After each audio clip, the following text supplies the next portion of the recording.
So beautiful. Where have all the snowbirds gone? Long time passing. Good morning again. So this month, the global theme, CSL Global sends out a theme for every month. This month is Raise Your Voice. It has to do with standing in our truth, standing in our authenticity, being willing to speak who you are, to live who you are in powerful and bodacious ways. So today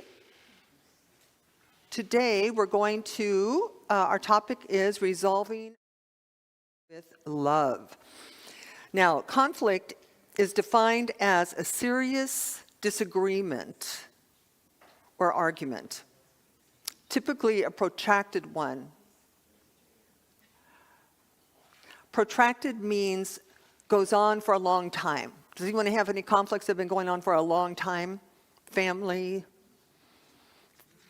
ideas, institutions? Yeah.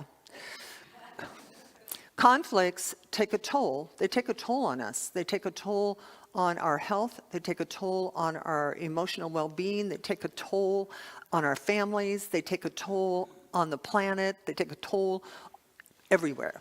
So we need to, I need a clicker, or somebody can click for me. Thank you, ma'am. So here we are. There is no conflict. All right, pass the baskets, let's go.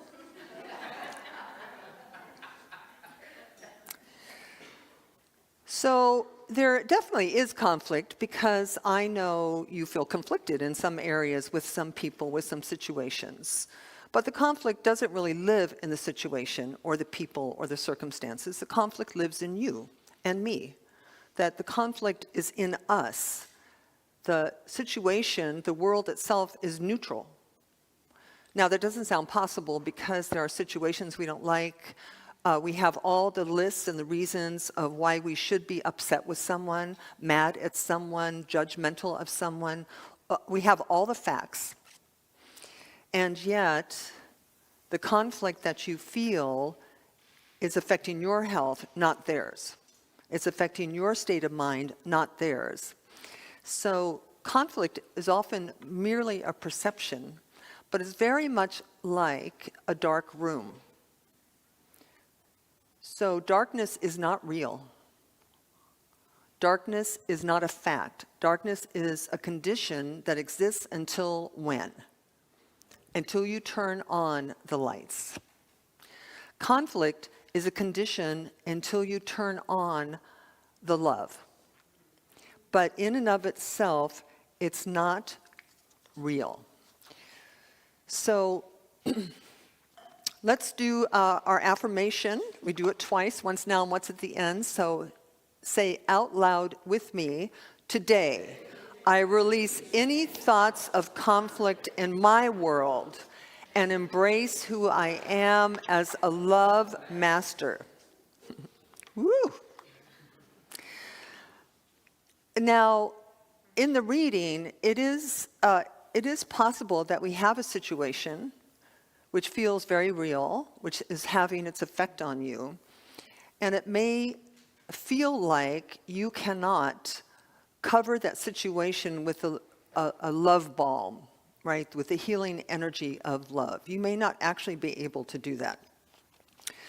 But there is a power and a presence and an energy in the world that can do that for you. All you have to be willing to do is to turn it over, is to say, I of myself do not know how to resolve this appearance of a conflict, this experience of a conflict, but I know that love does. And then we let. There's Margaret Owens, a good friend of mine, a songwriter, beautiful songwriter and singer, says, one of her songs says, you cannot fret it in, you can only let it in.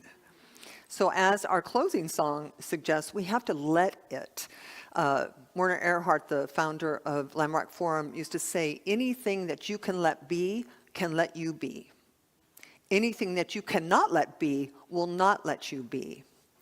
But notice in there are a lot of yous, because we are ultimately responsible for our experience of being alive. Now, we can say, my experience is horrible because of this, or my experience is horrible because of that, or I'm lonely because of that, or stressed because of that. But the that, the this, the that, and this are not in and of themselves any of those things. They are just what is. So it's always our relationship to life, our relationship to people, our relationship to a power greater than ourselves, however you want to talk about that for yourself. But ultimately, we, within us, have the capacity and the responsibility, really, to bring forward the things that we study and teach here: unconditional love, peace, joy, tolerance, patience. So Jesus said, "Truly I tell you, unless you change and become like little children, you will never enter the kingdom of heaven." Now, for those of you who've been here for a while, that picture is of my darling Willow Harper in South Africa, the only baby I've ever had near me, the only one I've really ever liked, really. I'm kidding. Well, kind of. I'm the oldest of 7 children. I had enough, right? Do you understand? Do you want to get how many diapers I changed while I was 15?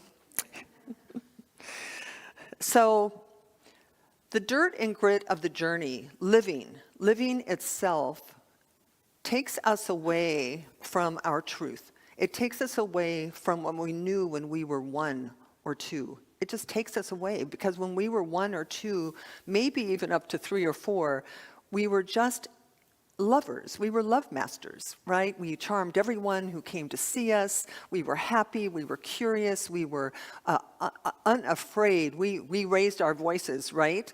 We danced unabashedly around the house. And then the dirt and grit somehow moves in, and we become more human than divine. And in that humanity, we acquire the dirt and grit of the journey. So somewhere in here, the invitation as we move into our spiritual growth, our spiritual exploration. Many of you are at the very beginning of that exploration. Many of you have been exploring and experiencing for years and years and years. But as we move in, the point is to get pre-grit.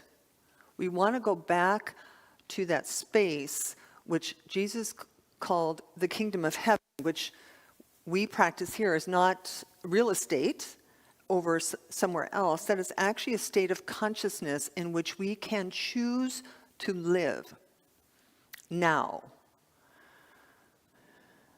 It's a kind of a choice, sometimes not an easy one. Now, let's talk about God for a minute, because I do recognize I was fortunate enough, really, I think, well, I could go both ways in my commenting on this, but I was born in a family with no faith tradition. I was not Catholic, I was not Baptist, I was not Hindu, I was not Buddhist. My mother did take us to a Presbyterian church one summer, but I'm pretty sure the only reason is she didn't want us to grow up to be ignorant about Adam and Eve, the ark, Noah, the whale. She wanted us to be able to converse at cocktail parties successfully. So she needed to make sure we had a little bit of training. So I don't really have too much baggage with God. Me and God, I didn't really meet what we're talking, when we talk about God now, we're talking about something other than this old idea. But when I first came nose to nose with, heart to heart with, who I was, separate and apart from my dirt and grit, separate and apart from what my sisters said I was, or my lovers said I was, or my enemies said I was, I came face to face with the presence of something within me that was me but not me. Do you know what I'm talking about? You but not you. But if you've had that experience, it is real, it is palpable, it's present, it's available, it's guidance. Now, this is a far cry from the old idea, which is really that God is a man, an old man, with a very white beard, sitting on a cloud somewhere, and not always very nice, because God had best friends, and not all people. He had chosen ones, right? So he would keep the chosen ones and smite the ones that weren't chosen. Well, who can trust a God that smites? God is not like the Wizard of Oz, in that, the Wizard of Oz is such a great metaphysical movie, because Dorothy and her companions, they're in search of courage. They're in search of love. They want to go home. They want to go pre-grit.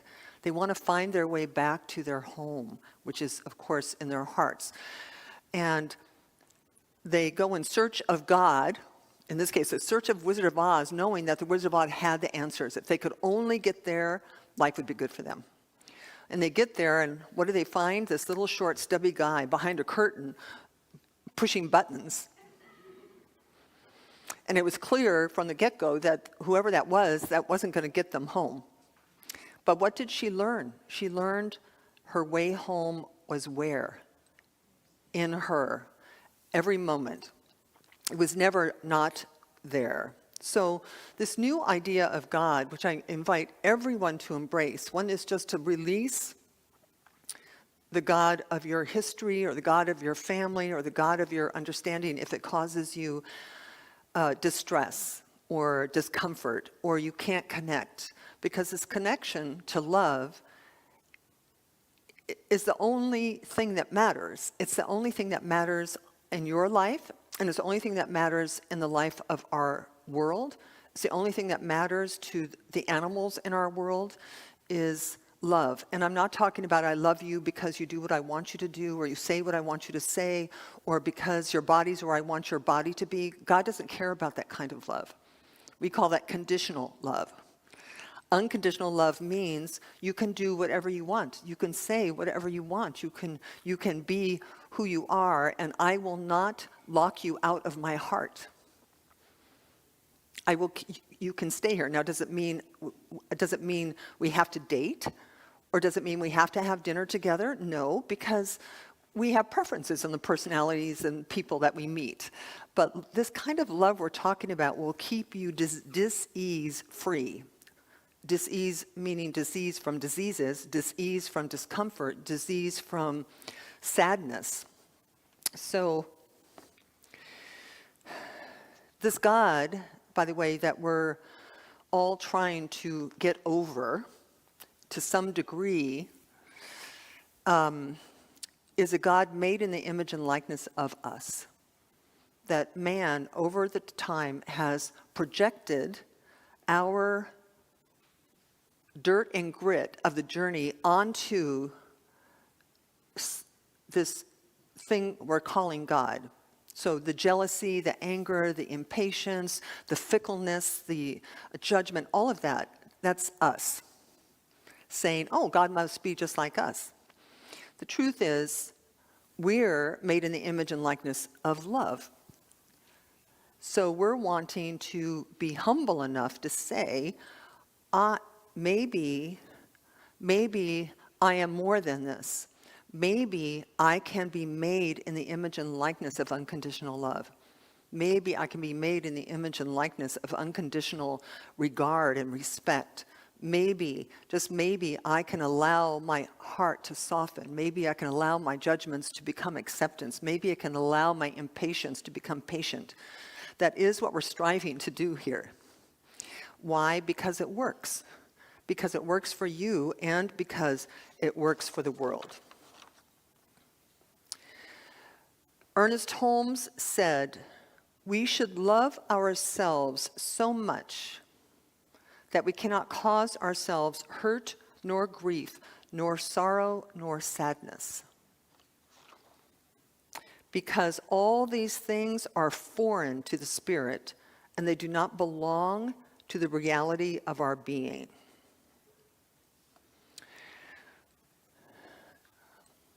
Now, the The call to action in any talk, in any book, in anything you read is to make it practical and personal.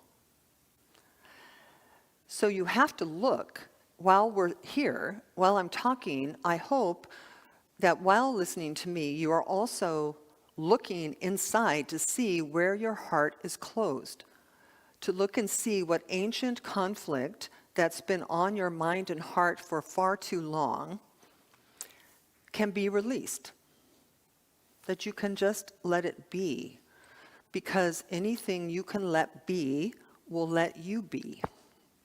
Another thing Werner Erhard said, which I used to love, is that which you resist persists. It's like calling the dark room real and acting as if there's no solution to the darkness. When you resist someone or some situation, and listen, I know people. Some of you are very gentle in your resistance, and some of you are vocal and in the face of resistance, right? That you don't like this, and you don't like this, and this is wrong, and that is wrong, and you know you're right, and if the world were a better place, then this would get fixed, and that would get fixed, and this is how it would be, because then I will be happy. It doesn't really work that way, right?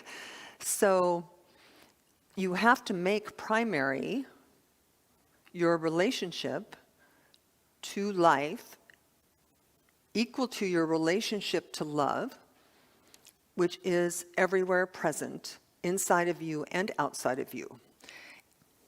Michael Beckwith said in his book, Spiritual Liberation, he said, evolved people understand that there is a celebration going throughout this great universe, and that a cosmic celebration can be localized within you. A cosmic celebration can be localized within you. When you realize that life is not a problem to be solved, but a magnificent mystery to be lived. Now, you can pay attention only to the dark. You can. I mean, it's very easy to do because it's in our face, right? The news is in our face. You get together with friends and the complaints are in our face. The unhappiness is in our face. The actual darkness of humanity is in our face. But what do we do? What do we do? What do we do about the humans? So let's get real. There are humans who are very, very far away from love as a center of gravity for their being. Yes, do you agree? There are mean people out there, unkind people out there, kind of crazy people out there doing crazy things and doing mean things. What do we do about those people? Well, that's a very good thing to do, is to pray. Yes, that's a very good answer. Little gold star on. So, do we ignore them? No. Do we condemn them? No. Do we as a society just let them run rampant, don't do anything about them? No. What do we do? Well, as a society, we do what we have to do. Now, I would suggest that if the world had more love masters, our prisons and our hospitals would change. There would be fewer of them necessary. Prisons, you could take somebody who has not yet identified themselves with their true identity of being made in the image and likeness of love. You can't take that person who's been out creating havoc and mischief in the world, doing harm. You can't take them and punish them. The old God that would have been an eye for an eye. The new God would be more restorative, more rehabilitative, more, God, it would be so great. In fact, we have many, many ministries active in prisons where we're actually teaching more about love than punishment. More love would certainly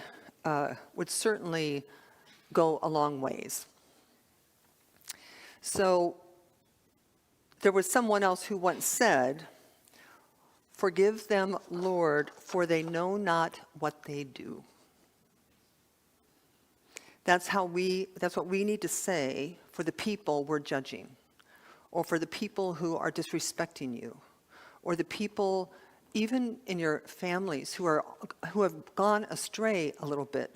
Don't condemn them, love them. Healing balm of love. And if you can't do it, turn it over to the one who can. So we are not here to fix the world, but to serve an emerging paradigm of love and generosity. In case you haven't noticed, you're not capable of fixing the world anyway. You're not even capable of fixing your mother or your son or your daughter, because we just don't have that kind of power. But there is one who does. So what you and I can do is just to realize that whatever darkness we have, whatever darkness we're dealing with, it's been created by consciousness, by human beings not knowing who they are. So our purpose really is to continue to surrender to our pre-grit persona, our pre-grit. Who were you before you had a face? Who were you before that thing happened when you were that age? Who were you before the divorce? Who were you before the dirt and grit of the journey? And here we say, with all seriousness, in this moment, regardless of where you've come from, regardless of where you're going. So let's take future and past out. In this moment, you are exactly the way you were created. You are whole, nothing broken or missing. You are perfect, meaning not according to the human judgment of perfection, but according to the truth of your being. And you are complete. And if you can hold that inside yourself, even when your mind's going, yeah, but she doesn't know about that, or she doesn't know about that, if she knew this about me, no. You are whole, perfect, and complete, and the invitation is that you let that out. You begin to live that. You will be surprised at the effect, because what it's like is turning light on in a dark room. And who knows, your conflicts may actually just dissolve. So say with me one more time. Today, I release any thoughts of conflict in my world and who I am as a love master. So let's pray about this. By the way, 23 minutes. Hoo-hoo! I'm sorry. That was a little personal in that I've gotten a little gentle input. You need your talks to be faster, shorter. 23 minutes. But hold on, I have to pray still. All right, let's just take a breath together. Let's breathe in the love, breathe in the possibility, breathe in change, breathe in, just breathing in for a moment, connecting as a community, heart to heart, without any judgment or grievances, or I think you should change, or I want you to be different. Let's just sit here for a moment, just letting everything be the way it is. Byron Katie said, trying to change reality is like trying to get a dog to meow, or a cat to bark. I can't remember which. So as we come together, we turn within to the power and the presence that I call God, but you can by all means call it anything. It is real, it exists, it created you, it created trees, it created elephants. We did not do that. We are here with our senses to experience and celebrate this amazing planet we live on, this gorgeous planet that we live on. And in this moment, we can declare our willingness to turn on the light, the willingness to turn on our light, the willingness to not hide our light under a bushel. We can choose to relinquish hatred or judgment or anger or resentment or revenge. We can choose to lay those things down. And we can choose to do that for not only ourselves, but for the world. Because as we do it, we are all lifted. As we do it, the darkness will dissipate. And so how grateful I am that we have this opportunity at least once a week to come together to be reminded and to remember that we are whole and perfect and complete, and that there's no kerfuffle in the world that love cannot resolve. And if you can't resolve it, give it to the one who can. And so for this and so much more, I am grateful. Simply releasing this word into the manifesting